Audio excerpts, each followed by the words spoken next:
na kanilang pinagsapalaran kung alin ang dadalhin ng bawat isa. At ikatlo na ang oras, at siya'y kanilang ipinako sa krus. At ang pamagat ng pagkasakdal sa kanya ay isinulat sa ulunan, ang hari ng mga Hudyo. At ipinako sa krus na kasama niya ang 2 tulisan, isa sa kanyang kanan at isa sa kanyang kaliwa. At natupad ang kasulatan na nagsasabi, at siya'y ibinilang sa mga suwail. At siya'y inalipusta ng nagsisipagdaan na pinatatango-tango ang kanilang mga ulo at sinasabi, ikaw na iginigiba mo ang templo at sa 3 araw ay iyong itinatayo. Iyong iligtas ang sarili mo at bumaba ka sa krus. Gayon din naman ang mga pangulong saserdote, pati ng mga eskriba. Siya'y minumura na nakagsasalitaan sila na sinasabi, nagligtas siya sa mga iba, sa kanyang sarili ay hindi makapagligtas. Bumaba ngayon mula sa krus ang Kristo, ang Hari ng Israel, upang aming makita at sampalatayanan.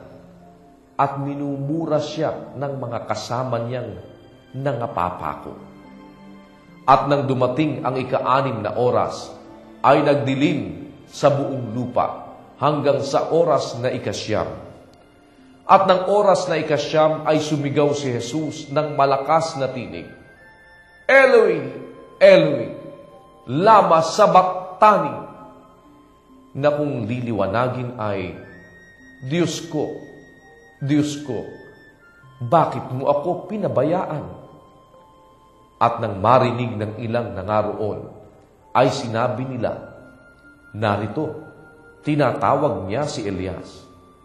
At tumakbo ang isa, at binasa ng suka ang isang espongha, saka inilagay sa isang tambo, at ipinainom sa kanya, na sinasabi, pabayaan ninyo, tingnan natin kung paririto si Elias upang siya'y ibaba. At si Jesus ay sumigaw ng malakas na tinig at nalago ang hininga. At ang tabing ng templo ay nahapak na nagkadalawa mula sa itaas hanggang sa ibaba. At ang senturyong nakatayo sa tapat niya, nang makitang malagot ang hininga niya, ay kaniyang sinabi, katotohanan ang taong ito ay anak ng Diyos. At mayroon din namang mga babae na nagsisitanaw mula sa malayo, na sa mga yaoy nangaroon kapwa si Maria Magdalena at si Mariang ina ni Santiago na bata at ni Jose at si Salome, na nang siya'y nasa Galilea ay nagsisunod sila sa kanya at siya'y pinaglilingkuran nila, at mga iba pang maraming babae na nagsiahong kasama niya sa Jerusalem.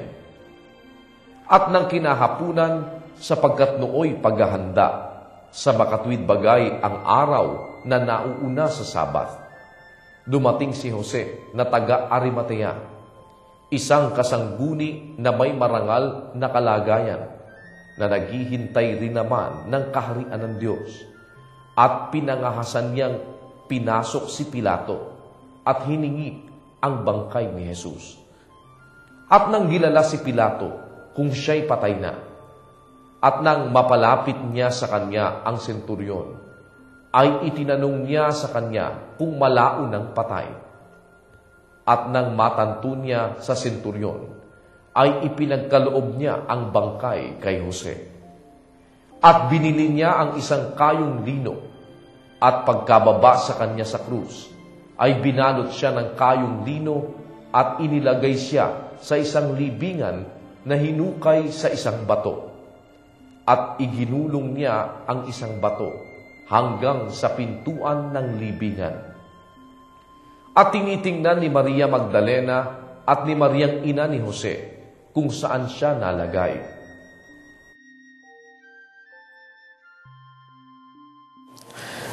Maging sa sulat din po ng apostol na si Pablo, nang isulat niya ang kanyang sulat dito po sa mga Ebreo, sulat niya sa mga Ebreo, sinabi niya sa 4 at 12 na ang salita ng Diyos ay buhay at mabisa at matalas kaysa alinmang tabak, na may 2 talim at bumabaon hanggang sa paghihiwalay ng kaluluwa at espiritu, ng mga kasukasuan at ng utak, at madaling kumikilala ng mga pag-iisip at mga haka ng puso. Ang salita ng Diyos ay napakahalagang mabigyan ng daan sa ating mga puso at kaisipan. Kaya po kami ay nag-aanyaya sa inyo tuwing sumasapit ang 8:00 ng gabi na samahan kami sa pagbabasa ng mga talata nito.